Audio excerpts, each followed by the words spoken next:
Bueno, vamos a inmediato desarrollar la primera información que tiene que ver con la noticia que ayer nos llegaba, largamente esperada, pero nos llegaba prácticamente de sorpresa, ¿no? La renovación del contrato con Telefónica Móviles, los 3 contratos por telefonía móvil de parte del Estado, que había puesto unas condiciones aceptadas incondicionalmente por esta empresa. De inmediato, por supuesto, han surgido críticas.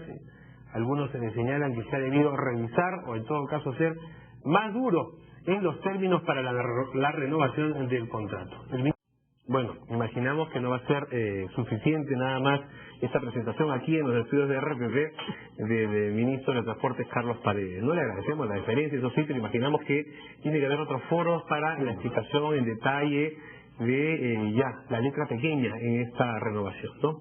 Don Carlos Cruz. Sí, claro. Como gran reflexión, creo que por lógica al país le conviene llegar a una renovación con aquel operador que ya tiene casi 2 décadas trabajando en el país. Ya conoce el medio, ya ha trabajado desde que cuando nuestro servicio telefónico era pésimo. Pasa que algunos no se acuerdan lo que era eso. Aquí, yo no es que seamos viejos, pero bueno, ya nos acordamos cómo era tener que alquilar una oficina. Uno alquilaba una oficina solo si tenía teléfono, podíamos conseguir teléfono y era... Las casas venían con teléfono. Claro, las casas venían con teléfono. Y no las alquilaba por la línea. Entonces, lo que hemos vivido eso y lo que vivimos ahora, efectivamente hemos salido del infierno al cielo. Pero eso no significa tampoco firmar por firmar. De hecho, hay cosas positivas en el contrato, más de 1.800 localidades que no estaban conectadas, entre ellas todas las capitales de distritos se unieron a conectarse. Hay un tema de conectar entidades públicas, de videovigilancia en las capitales de provincia. Y hay otros temas un poco más controversiales, que son positivos y negativos a la vez. El tema del millón de usuarios que van a tener, de usuarios de tarifa social, que van a tener 50% de la tarifa vinculados a los programas sociales. Eso suena muy bien. El problema está que en un mercado abierto y libre, el hecho de que uno ya tiene una tarifa subsidiada para 1 millón de personas, ningún otro competidor va a poder atraerlos ahí. Quizás lo más transparente era, bueno, Telefónica abona el monto del subsidio y el Estado con ese subsidio licita a dónde coloco el subsidio, pero en fin, pues es un aspecto que tendrá que aclarar un poco el Ministerio de Transportes. Y el otro tema que yo creo que han debido, por menos una cifra siquiera, es el uso del espectro radioeléctrico, ¿no? Los canales de televisión pagan por usar el espectro radioeléctrico, poco, pero pagan. Está en la nebulosa ese tema, ¿no? Porque no está regulado. No está regulado, efectivamente. Pero si es cierto, presidente, porque los futuros operadores toman por usar el espectro radioeléctrico, que es un bien público, sin abonar nada. Sí, a mí me parece estupendo que el ministro haya venido a RPP. Primero porque lo diré en serio y en broma. RPP muchas veces, y con perdón de Carlos como congresista, pero muchas veces reemplaza aquello que debería ser mucho más natural en el Congreso de la República. Es decir, una información transparente de los grandes actos del gobierno. Bueno, pues ya pidió interpelación. El problema de la interpelación nace, creo yo, en gran medida por 2 cosas. Uno, la polarización ideológica y política en torno a Telefónica. Posiciones como las de el señor Leonel Escano me parece que son bastante radicales, muy ideologizadas, pero poco realistas. Pero 2, y en esto sí es un poco más responsabilidad ministerial, la información que se ha dado todavía no es suficiente. El contrato, hasta donde he podido revisar aquello que se hace público, no conozco la letra menuda, que como no tengo que cuidarme mucho en hacer esta atingencia, pero hasta donde se conoce es bastante bueno.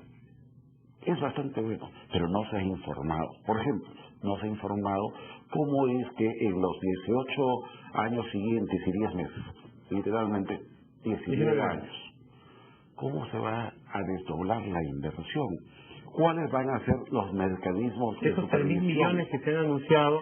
3.020 millones. ¿Cuánto es que se van a ejecutar? Claro. ¿Al primer año, al segundo, al quinto, al décimo, al final? Pero además tampoco las sanciones, porque el ministro que ha contestado cuando precisamente el radio programa se le pregunta, no es que hay una cláusula que le exigiría a Telefónica pagar los 3.000 millones. ¿Perdón? Una cláusula exige una sanción mayor a la obligación. Y a propósito precisamente de objeciones, escuchemos y pasemos a revisar de inmediato con nuestros amigos televidentes las objeciones planteadas por Crisólogo Cáceres a nombre de los usuarios, de los consumidores. Son demasiadas interrogantes que sencillamente no han sido comentadas. El ministro lo que ha hecho ha sido dar una nota de prensa, resaltando la parte bonita, pero ellos, como lo que decimos los abogados, los términos de referencia. Los técnicos, los funcionarios, los expertos del Ministerio de Transportes y Comunicaciones que van a redactar esos contratos tienen que saber que están en este momento, a diferencia de lo que sucedió hace 20 años, bajo el escrutinio público. Nosotros nos enteramos de la redacción o los términos del contrato de concesión cuando ya estaba consumado todo. Hoy en día no es así, y hoy en día, supongo yo, que van a hacer públicos todos los documentos, los borradores, y van a permitir que los consumidores opinemos. Bueno, ¿qué les parece a ustedes esas objeciones que a nombre de todos nosotros hace el señor Crisólogo Cáceres? ¿Qué le parece a usted, don Carlos? Bueno, es claro que un contrato de este tipo no es posible abrir las negociaciones a la información pública todos los días. No hay forma, no llegas a firmar ese contrato nunca. Es muy técnico, ¿no? Y además no hay contrato perfecto. Yo he hecho algunas críticas al contrato, pues traerme cualquier contrato y siempre lo voy a encontrar críticas. Eso no hay contrato perfecto. El contrato es una parte de uno se de una cosa y el otro se de la otra. Así que efectivamente tendremos que esperar a que, supongo yo, el gobierno alcanzará el texto del contrato, porque es lo mínimo que el Congreso va a pedir. Por lo pronto, nuestra productora Karen Zorrilla nos informa que el ministro Carlos Paredes ha confirmado ya su asistencia mañana al Congreso. Primero debe citar a la bancada de Gana Perú. Esto lo ha dicho Jaime Delgado. Bueno, empieza por la bancada mayoritaria. Me imagino que luego también van a tener que llegar a las demás. Ricardo, me parece muy bien que comience por su propia bancada, claro, porque las observaciones inicialmente, cuando digo inicialmente hasta hoy día, en verdad, venían de los propios congresistas de la mayoría. Entonces, esto es el disparate. Jaime Delgado ha sido presidente de ASTEC. Claro. El señor Junior Escano participa de la alianza que se supone tienen con el partido de gobierno del Congreso. Por lo mismo, me parece un disparate. Ahora, hay necesidad también de terminar de sacar del criterio público algunos mitos en torno a Telefónica. Por ejemplo, una observación que he escuchado reiteradas veces es: ¿cómo es posible que se firme un contrato con una empresa que le dé impuestos al país? Suena lógico, pero ¿no? en principio suena lógico, pero no está en los contratos. No, pero además no es cierto. Hay una deuda no reconocida, mejor dicho, el monto no es reconocido. El monto es lo que está en discusión, ¿no? A cualquiera de nosotros, SUNAT nos acota porque tenemos que pagar el impuesto por el ejercicio profesional en todas las redes. Pero eso no le impide contratar. Nosotros consideramos que debemos pagar 50 y SUNAT nos dice: no, señor, usted paga 200. Oiga, yo llevo un proceso. Y mientras tanto no es de trabajar. Está en tu derecho, ¿no? Así es, está en mi derecho. Y eso no implica que yo pueda seguir contratando y que pueda seguir trabajando como pero profesional. La figura de una transnacional operando, el tamaño Telefónica, se presta a ese juego de el grande abusivo con el pobre chiquito. Pues, ahora, ¿no? que creo que se ha podido exigir mejores condiciones todavía, probablemente. ¿La tarifa, don Carlos, se podía negociar en esta renovación como se ha planteado? Bueno, todo se podía negociar. Lo que pasa es que no te olvides que la mejor forma de tener una tarifa justa y una mejor calidad es la competencia, ¿no? Entonces, por eso que yo insisto, ese millón a que le están dando 50% de subsidio es ya un millón de personas donde no va a haber competencia. Pero generalmente es menos atractivo, pues, ¿no? Pero no es el camino por el cual el Estado debería andar. O sea, muy bien. Es un tema, francamente, no es la carne, pero el Estado no debería amarrar esos subsidios a una empresa en particular porque no están. Ahora sí hay una gran deficiencia que le interesa al público, creo, tanto como a nosotros mismos. ¿Quién nos va a garantizar, a partir de esta renovación de contrato, la mejora de la calidad?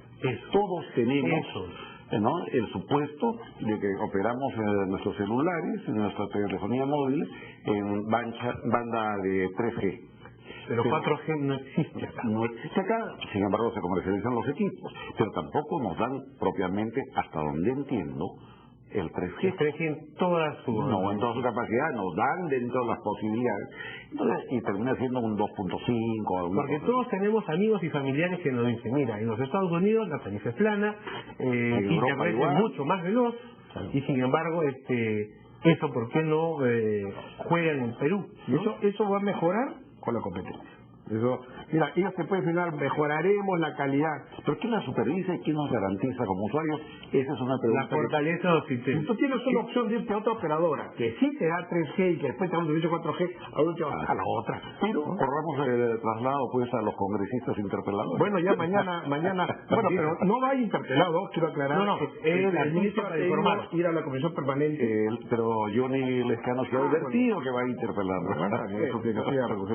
Ese es el papel de Johnny Lescano. Pero es aliado además de gobierno. Muy bien.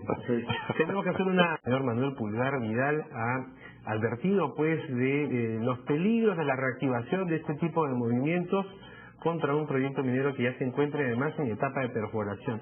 Nadie quiere que ocurra lo que pasó en Cajamarca con Conga, ¿no? Con la pérdida de una inversión importante para una actividad específica, pero también para el desarrollo de otras actividades que dan empleo a la población, canon a la región e impuestos al Estado peruano.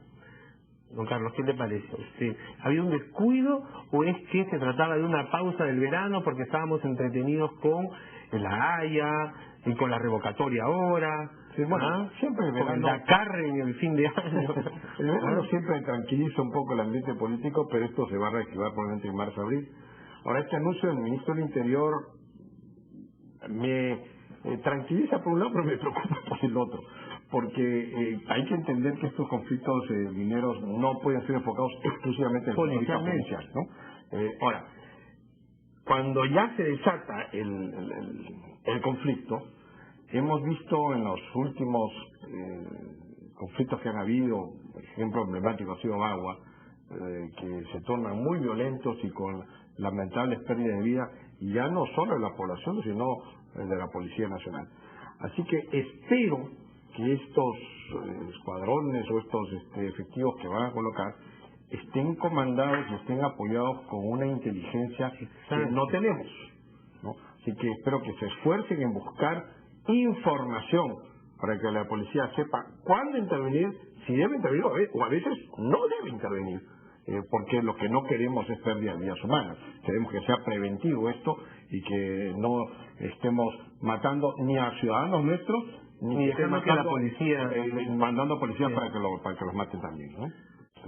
Además, ¿para qué vamos a mandar policías a la zona si es que en realidad desde el Poder Judicial, el Ministerio Público, desde el mismo Ejecutivo, desde el mismo Ministerio del Interior, no hay una decisión política de, por ejemplo, detener a los más violentos dirigentes antimineros que nuevamente están operando sin ningún inconveniente? Las acusaciones que caen son listas. El Ministerio Público la desestima, porque claro, también tienen buenos abogados, ¿no? Y la presión de la ciudadanía de la zona. También. ¿No? Entonces, además a la policía se le debe identificar como policía, digamos, para proteger a los mineros. O sea, ¿cómo es posible que en pleno estado de emergencia en Cajamarca el antecesor del ministro Pedraza dijera que seguían permitiendo las manifestaciones, los mítines y las marchas violentas solamente para no encender más ¿qué problema? Entonces, por eso, no ni bueno ni malo, nos falta información.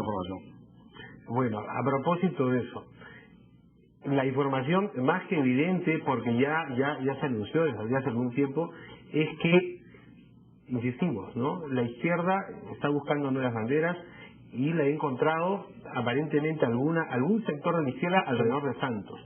Pero también es evidente, don Carlos, don Hugo, que, y eso, para eso no hace falta mucha inteligencia, que Sendero no solamente ha infiltrado el SUTEP, que era Patria Roja, dominio de Patria Roja, también ha infiltrado estos movimientos, estos frentes. No podemos, digamos, tratar a un frente campesino que cuida, digamos, el arroyo que pasa por su comunidad con unos elementos claramente identificables y que sus objetivos políticos también son muy evidentes. Pero lo que hay que tener claro también es que la población tampoco es tonta, no es que sigue esta gente porque comulga con su ideología y todos han leído la ideología de atrás. No. Lo que pasa es que la gente a veces es más fácil movilizarla, se agarra de otros problemas materiales, de inacción del Estado, falta de agua, desagüe, falta de servicios públicos, falta de presencia del Estado, y eso enerva a la población y sigue a esta gente. Entonces, ahí donde hay que tener cuidado es quitarle esas banderas que no son ideológicas, sino que son materiales y concretos, y que le corresponde al Estado hacer. Además, para que esta gente no acción tenga del Estado. Así es, pero también es un Estado con obras, ¿no? Presencia del Estado. Presencia del Estado. Y de esa manera se le quita esa bandera y esa capacidad de movilización. Esencialmente coincido con el demás, con Carlos, pero sí tengo un matiz. Creo que no todo el problema es solo material. Sí hay un problema político, sí hay un problema ideológico. Y ya que estamos decantados, no quiero hablar de la izquierda en general, porque puede ser injusto meter a toda la izquierda. La izquierda extremista. ¿Dónde están los partidos dando la pelea política, ideológica? Bueno, los clubes electorales, por ejemplo, las cartas electorales. ¿Dónde están los políticos en actividad?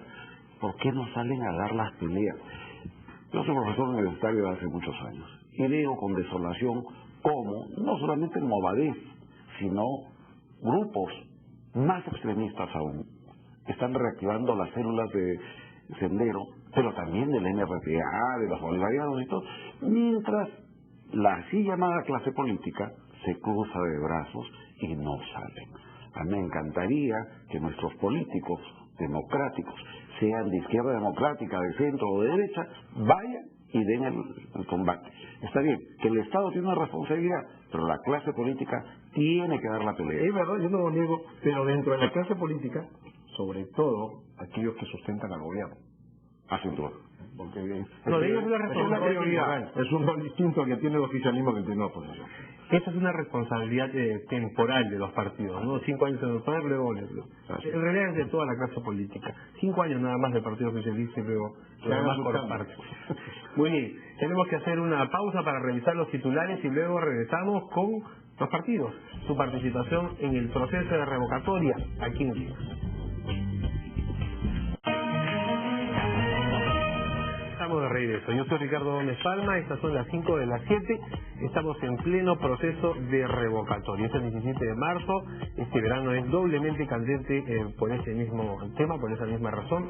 Y los partidos políticos lo ponen más interesante todavía. El partido aprista la semana pasada entrando activamente en la campaña por el sí a la revocatoria en contra de Susana Villarán, y ahora el partido Perú Posible de Alejandro Toledo entrando también ya activamente. Si antes habían declarado nada más su apoyo a Susana Villarán, ahora deciden entrar activamente a jugarse este partido también. Don Carlos, usted particularmente tiene una visión sobre lo que puede sumar Perú Posible a esta campaña. No me piques que digo algo más de lo que debo decir. A ver, bueno, no me parece raro que efectivamente Toledo salga a apoyar a Villarán, porque en el lado del sí están muchos de sus adversarios, pues Luis Castañeda, Alan García, y por lo tanto siempre el hígado suele llevar a tomar decisiones al presidente Toledo, y decide ahora a apoyar a Susana Villarán. Si este apoyo es efectivo o no, yo tengo mis dudas. Yo no estoy seguro que le vaya a sumar mucho a la alcaldesa. Es más, me atrevo a apostar aquí, el que esté dispuesto a apostar conmigo, que el siguiente sondeo el desplazar la voto por el no. Fíjense que esta es una suma que resta. Yo pienso que sí. Pero ahí están los personeros, que al final hay un aparato, digamos, partidario. Pásese usted por el local de Pershing de Perú Posible. Me parece que está en remodelación o algo así, ¿no? No sé, pero está cerrado. Bueno, está cerrado. Los locales que había de Perú Posible, y es una tragedia, no solo de Perú Posible, de todos los partidos. Está diciendo que no tiene personal. Que había en todo Lima, en el día cuando había las elecciones, no hay ninguno. Están todos cerrados. Pero eso es lo que han comprometido, sus personeros, su aparato partidario. Espero que la alcaldesa Villarán no piense que va a tener 1000 personeros de Perú Posible ese día, porque lo considero altísimamente improbable, sobre todo en una elección donde no hay un cargo al que un militante de Perú Posible pueda aspirar. No hay ni siquiera esa motivación material. Es un principista nada más. Sí, eso lo queda muy difícil. Me decía, una lectura de estas últimas encuestas era que la clase obrera, tradicionalmente identificada, defendida por la izquierda, era la que iba a revocar a la primera alcaldesa de izquierda que tenemos, ¿no? A la anterior fue Barrantes, pero... Ahora, lo terrible de esto, además de esta polarización, francamente es parte de la politiquería más que de la política, las invectivas que se lancen entre líderes. Pero lo que sí me parece aterrador es el nivel de suciedad, de procacidad, de grosería que estamos viendo en esta campaña. Pero Hugo, siempre nos espantamos, pero siempre ocurre. Juan Carlos, usted Sí, pero hay que reaccionar y denunciarlo. Sí, pero esto, yo pensé que esta campaña era de una campaña donde la gente del no iba a convencernos de todo el programa de obras que había en el municipio y cómo estaban empezando y que pronto las obras van a continuar, porque eso es lo que está en el tapete. Y la campaña, los que estaban a favor de sí iban a decir que no, que esas obras no se podían hacer. Un debate así técnico. Cuando de pronto hemos visto una campaña farandulera donde saca un artista por aquí, un deportista por allá, asesores internacionales, como si fuera y nadie habla del tema de fondo, que es la capacidad que tiene la señora Viana de poder administrar la ciudad. Yo soy una persona que estoy en contra de la revocatoria. No, pero sí se ha dicho también algo de eso a propósito, digamos, de lo que puede pasar en la administración de la ciudad de Lima. Porque para la gente, Susana Viana dice, si Susana deja, Lima se cae. Ese es su argumento, pero si Susana Viana no tiene capacidad para administrar, mejor que se vaya. Entonces ellos tienen que convencer eso. La revocatoria para mí es nefasta. Le quita autoridad a los alcaldes y yo presento un proyecto de ley para que la revocatoria primero tenga que ser justificada, no puedes tú revocar porque me da la gana, ¿no? 1 y 2, para aumentar la cantidad de firmas para no hacerlo tan fácil. Pero visto el proceso que está viendo en Lima y visto la forma como la estrategia por parte de la gente del no se basa en temas técnicos, a mí me parece una campaña un poco arrogante. O sea, yo ya estoy dudando. La verdad, hoy día yo no sé por qué votar, lo definiré en la Conste que paradójicamente fue la izquierda que representa a Susana Viana la que metió el tema de la revocatoria. Pero yo sí quiero volver al asunto de la precariedad, la falta de nivel, la falta de ética. Porque no puede ser posible que un argumento central que se ha instalado, más que en el debate, en la guerra de insultos, vaya por el lado del racismo. El racismo, hay regionalismo y hay clasismo. Las tres cosas. O sea, yo creo que eso, precisamente desde medios de comunicación democráticos como RPP, que siempre ha tenido el cuidado de no participar en ese tipo de cosas, hay que denunciarlo. Hay que rechazarlo. Todo tipo de discriminación encubierta de coyunturas políticas tenemos que salir al frente por principio. Hay un tema ahí que por supuesto cuando se quiere ser, digamos, demasiado puritano, surge la crítica y la observación certera de no seamos hipócritas, todos en algún momento hemos sido o racistas o hemos discriminado a alguien. Pero lo que es una falta personal, lo que es un error individual, no se puede generalizar como un principio para una sociedad. Además, claro, una cosa es algún error que tú cometes un día y al cual te arrepientes esa noche, es una cosa. Pero eso no puede ser un principio. Otra cosa es que tú planifiques una campaña y desarrolles basado en eso. Ahora, eso es terrible. Y también, por favor, la arrogancia no debemos permitirla, como tampoco la falta de transparencia. Yo sí creo que es necesaria la revocatoria, ya dadas las condiciones actuales, pero no por un tema ideológico, sino por la ineficiencia en la administración, pero además por la arrogancia. No puede ser posible que la señora Marisa Aguilar, frente al caso del muro que cae por el río, salga a la prensa y diga, tanto escándalo porque se cayó un murito. Perdón, pero como tampoco me gusta que no haya transparencia y no se nos presente con claridad el origen de los fondos para promover la revocatoria, transparencia para todos. Y tampoco nos digan que el señor Fabre va a cobrar $150,000. Eso, no sé qué piensas, Carlos. Mira, pero ¿y si los cobra? Pero aquí solamente ir a ver el cupón de haber depositado los impuestos correspondientes y todo. Pero tú crees que solamente cobra mucho más que eso. ¿Cuánto cobra un consultor de esa talla? Digamos, tiene su palmarés reciente, digamos, su participación en la campaña peruana en la que estuvo asesorando al candidato ganador. No, es más, $1 millón. Barato. Digamos, una tarifa barata, $1 millón. $1 millón sería barato. Entonces, que me digan cómo se financia. Como también cómo se financia el lado del sí. Yo creo que transparencia para todos, por supuesto, para todos. Respeto y transparencia. Y por favor que se dejen de las altanerías y de esa prepotencia, puede decir, un molito se cayó el qué, ¿no? Sí, pues, mucha arrogancia. Bueno, aquí está la campaña por la revocatoria, por el sí y por el no. Hay un número enorme de ciudadanos que al margen de haber decidido su voto, lo que está reclamando es el respeto y precisamente evitar caer en ese tipo de situaciones que a nadie le hacen bien y que todos deseamos que queden de lado. Vamos a hacer una pausa. Estas son las 5 de las 7, estamos de regreso, vamos a revisar de inmediato una situación en realidad complicada, difícil, la que enfrentan centenares, miles de compatriotas nuestros en España, no solamente peruanos, ecuatorianos. La colonia ecuatoriana, por ejemplo, es inmensa, es superior en número a la peruana en España. La están pasando muy difícil porque la crisis europea, la crisis española, el ajustón español, los ha afectado muy severamente. Hemos tenido noticias de ciudadanos españoles, sobre todo jubilados, desalojados de sus viviendas, desahuciados, le dicen ellos. 2 se suicidaron lanzándose por la ventana de sus departamentos, de sus edificios, para evitar ser desalojados. Eso ha motivado que se reaccione en España, atendiendo pues o tratando de evitar la dureza de esta medida, ¿no? De que la crisis económica afecte de esa manera tan cruel a un sector de su población. Pero ¿qué pasa con los latinos? ¿Qué pasa con los peruanos? El Parlamento andino en ese sentido ha planteado acelerar la ley del retorno para facilitar la llegada, el regreso de los peruanos que están pasándola mal en España. Don Carlos, ¿qué información tiene usted de lo que está pasando y qué vamos a hacer? ¿Qué podemos hacer desde el Congreso, por ejemplo? La ley de retorno se ha empezado a discutir en el Congreso.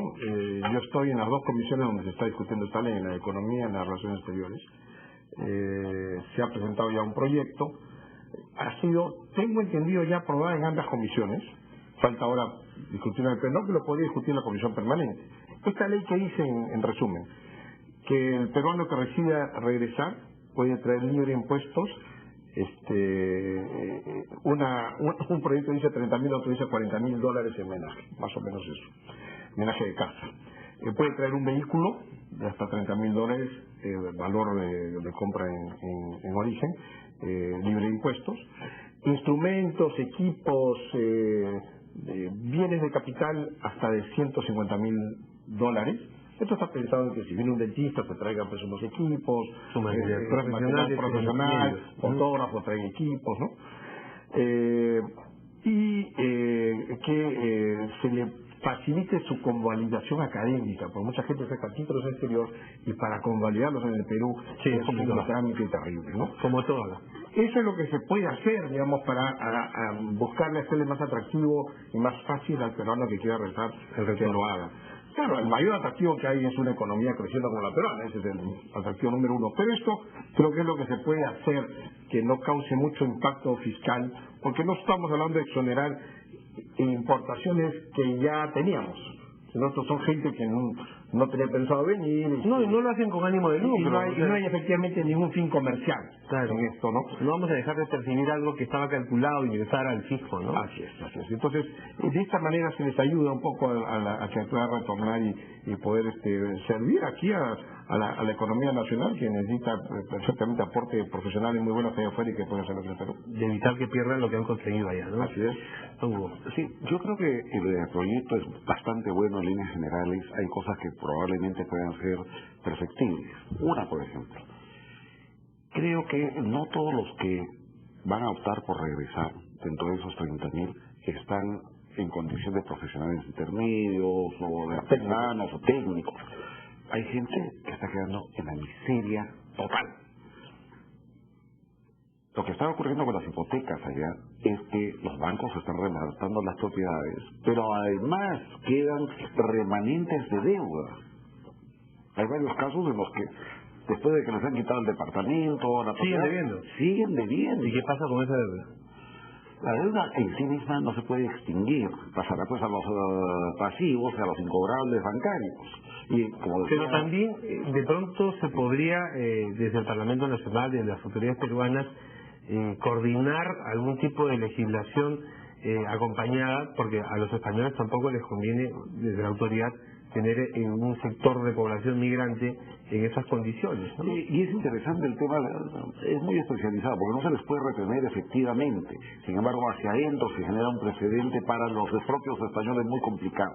Sin embargo, una aclaración, lo que ocurre es que generalmente cuando alguien pierde su casa y hay realmente deuda, ya el banco lo castiga porque considera que has perdido un bien fundamental, o sea, ya... Pero que han reportado. Ya les pasa que reportado no son sujetos de crédito, digamos, en ese país son inviables. Eso sí es verdad, pero digamos que el banco continúe persiguiéndote por reventa de deuda no ocurre. No, pero a lo que iba, yo creo que las personas que vienen en condición de ni siquiera de pobreza, sino de miseria, el Perú sí tiene la obligación de hacer centros de acogida, centros de reorientación y de readaptación a la realidad nacional. Y eso el Estado tiene una obligación que es inamovible. Por otro lado, el Perú en este momento debería aprovechar para aplicar el principio de reciprocidad no solamente con España, sino en general con la Unión Europea. Cuando un peruano o un latino emigra y trata de obtener su residencia, de convertirse en un ciudadano en un país de Europa, se le piden 1000 requisitos. Pero ¿qué hemos visto? En el último año, según las cifras oficiales, se ingresaron al Perú no menos de 48.000 personas buscando empleo en el Perú. Gran parte de esos 48.000, no me atreveré a dar un número, precisamente provenían de España. ¿Qué les pedimos? ¿Qué les exigimos? Por un error del fujimorismo nos aplicaron la obligación de visa y nosotros no establecimos el principio de reciprocidad. Entonces yo creo que este es un momento en el que el Perú también debiera fortalecer su posición. Esa es una lectura, pero tenemos las cifras exactas del número de compatriotas nuestros que están atravesando un momento difícil. Se trata de más del 40% de peruanos que residen en la capital de España, Madrid, han expresado su intención de retornar al Perú debido a la crisis. De este total, el 36% afirmó estar desempleado y aproximadamente unos 5.000 peruanos han sido desalojados ya de sus viviendas por no poder pagar las cuotas hipotecarias. Y están pidiendo al Congreso peruano auxilio, la ley del retorno, dice. ¿Dónde están los centros de acogida? Hay un parangón. No hace mucho, cuando las minas antipersonales se deslizaron en la frontera peruano-chilena, de un día a otro se cerró la frontera y en la zona de Arica quedaron alrededor de 15.000 peruanos varados. Los más pudientes de entre ellos tuvieron que irse vía Bolivia y regresar al Perú. Un viaje complicadísimo, en fin. Pero nuestro consulado, con 3 personas en Arica, no podía atender ni siquiera 100 de los 15.000 que se quedaron varados. ¿Qué está haciendo el Estado peruano, que tiene 65.000 millones de dólares en este momento, para reaccionar en una situación humanitaria de emergencia? Esos 5.000 que han sido lanzados a la calle porque han perdido la propiedad, ¿tendrán para comer? Son tan peruanos como nosotros. Deben estar, digamos, de alguna manera arrimados en la casa de algún amigo, algún pariente. Se habla de la inclusión social. Comencemos por los que están en situación de emergencia. Don Carlos, para terminar, ¿cuándo se ve esto en el Congreso? Nos decías que usted forma parte de las 2 comisiones que están revisando el tema. ¿Hasta cuándo se va a revisar? Mira, en las 2 comisiones ya hay dictamen. Esto ya está expedito para que pueda ser visto en el Pleno o en la Comisión Permanente. Así que ¿de quién depende? ¿Para cuándo? Depende del presidente del Congreso que lo agende. Ahora, hay que estar claro, como bien ha dicho aquí, es que esto no va a ayudar a todos. Claro. ¿No? Pero alivia sí el problema de técnicos o gente de nivel intermedio que tiene algún pequeño patrimonio que lo pueda atraer sin que esto sea... Los que tiene, pero por ejemplo esos 5.000 compatriotas que lo perdieron todo... Esa es una complicación. Sí, a ellos habría que lanzarles un salvavidas, ¿no? Sí, pero ojo que también tenemos pobres en el Perú, ¿no? Pero pobres que están en su patria, por lo menos vuelos charter para traerlos y que vivan la miseria en su país. Ocurrió con los peruanos en Argentina. El transporte, por supuesto. Sí, bueno, traerlo a Argentina era mucho más fácil. Cuando atravesaron lo peor de la crisis los hermanos. Ahora eso es un gasto que son cosas que tiene que ser el Ejecutivo y no el Congreso. Sin duda. Muy bien. Eso es mayor. Muy bien, por supuesto, de inmediato, una acción inmediata desde los 2 poderes de Estado para ayudar a esos peruanos en emergencia en España. Cambiamos de tema y pasamos a la quinta del día de hoy. La situación de este futbolista, participante de la selección peruana sub-20.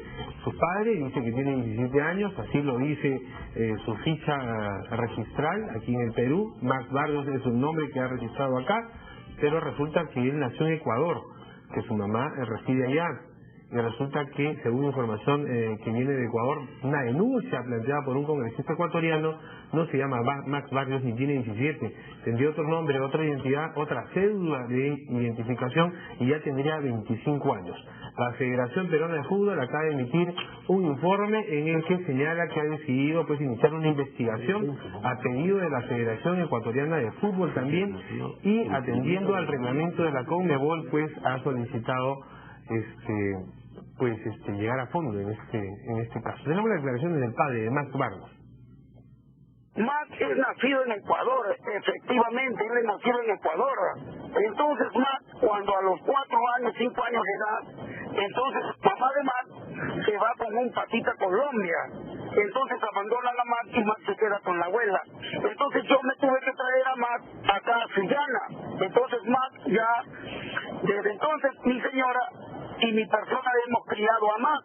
Para poderlo poner en los colegios hemos tenido que sacar las documentaciones a Max como peruano. Entonces hay muchas versiones que dicen Max de 25, en otros dicen 32 años. No, Max es del 95, Max tiene 17 años de edad. Bueno, se complicó la situación de Max Barrios, que jugaba en esta selección que había despertado pues expectativas en nuestro país por lo que había conseguido, ¿no? 2 victorias, un empate, una derrota para pasar el hexagonal final, 6 equipos disputando 4 plazas para el Mundial de la categoría. Perú podría llegar, sin embargo este jugador ya está de retorno en Lima, su club, el Juan Auris, ha decidido suspenderlo también mientras se llega a la verdad. ¿Qué les parece esta situación de informalidad que afecta y atraviesa a toda la sociedad peruana y ahora cae sobre la selección, sobre un chico que tiene proyección? Una pena, ¿no? Es una lástima, sí, muy grande. Bueno, primero hay que verificar cuál es la real situación. El papá ya admitió que tiene 2 identidades y esto lo complica todo. Eso es bastante ya complicado. Ahora, si has vivido tanto tiempo en el Perú y has sacado papeles como peruano, no sé si ya se le considera peruano o una persona de doble nacionalidad. Es algo que hay que considerar, ¿no? Yo no soy de cortarle la cabeza a este muchacho hasta que por todo lo que puede haber pasado, ¿sí? Pero el tema no solamente va por reflexionar sobre la informalidad, sino sobre las funciones que tienen que haber. Coincido en que primero hay que hacer la investigación correspondiente y establecer exactamente cuál es la realidad. La versión del padre, infortunadamente, es solo de parte y, en consecuencia, no... Pero reconociendo ya una situación de doble identidad, al menos. La edad es un tema adicional y particularmente grave. ¿Qué dice el reglamento de la Federación? Y de la por este lado no hay salvación. No hay salvación. No es aceptable que se presenten con doble nacionalidad. Tienen que acreditar la nacionalidad. Segundo, tienen que ser nacidos después del 1 de enero de 1993. Si este muchacho no es menor de 20 años, está en falta. Pero si es mayor de edad, como se está suponiendo, ha incurrido en lo que técnicamente se llaman ilícitos penales, en delitos. ¿Cuáles son los delitos imputados? ¿Tiene una sanción no solamente deportiva, sino penal? Penal, pero por supuesto. A nivel interno, en la federación está el comité de disciplina. Ellos establecerán las sanciones que correspondan. Ustedes podrán pedir la expulsión, pero el retiro del equipo peruano. Sí, también. Por supuesto. Pero además, penalmente y de oficio, la Fiscalía va a tener que intervenir en el caso, porque acá hay falsedad genérica. Es decir, que es algo o alguien que no lo es. ¿Hasta dónde alcanzaría la responsabilidad de la selección? Porque se supone que tiene que haber para una falta de ese tipo doble, es decir, intención de saltarse la ley. Si la selección peruana, la federación fue engañada. Claro. Pero vamos a ver. Si este jovencito en realidad no sabía que tenía otra identidad en Ecuador y que en realidad, si es que se comprueba, y que en realidad era mayor de edad, o sea, mayor de 20 años. Claro, estamos en el plano de las conjeturas y de las especulaciones. Pero claramente, una persona tiene que saber básicamente cuántos años tiene. Y si es mayor de edad, este joven debe sufrir el rigor de la ley. Me apena decirlo, porque es un buen futbolista. Y apena con los funcionarios. Pero justamente, y tu reflexión era extraordinariamente buena, cuando mencionas la informalidad Lo dije en el tono, transversalmente. no pasa nada, que es que como no tengo los caminos, digamos, pero no pasa nada porque de la ley más no se le sanciona. expedito, me va por otro Si lado. se le demuestra que está en falta, que se le sanciona y se acabó. Muy bien. Bueno, caballero, muchísimas gracias por su compañía esta noche aquí en las 5 de las 7 con Carlos Brus, Hugo Guerra.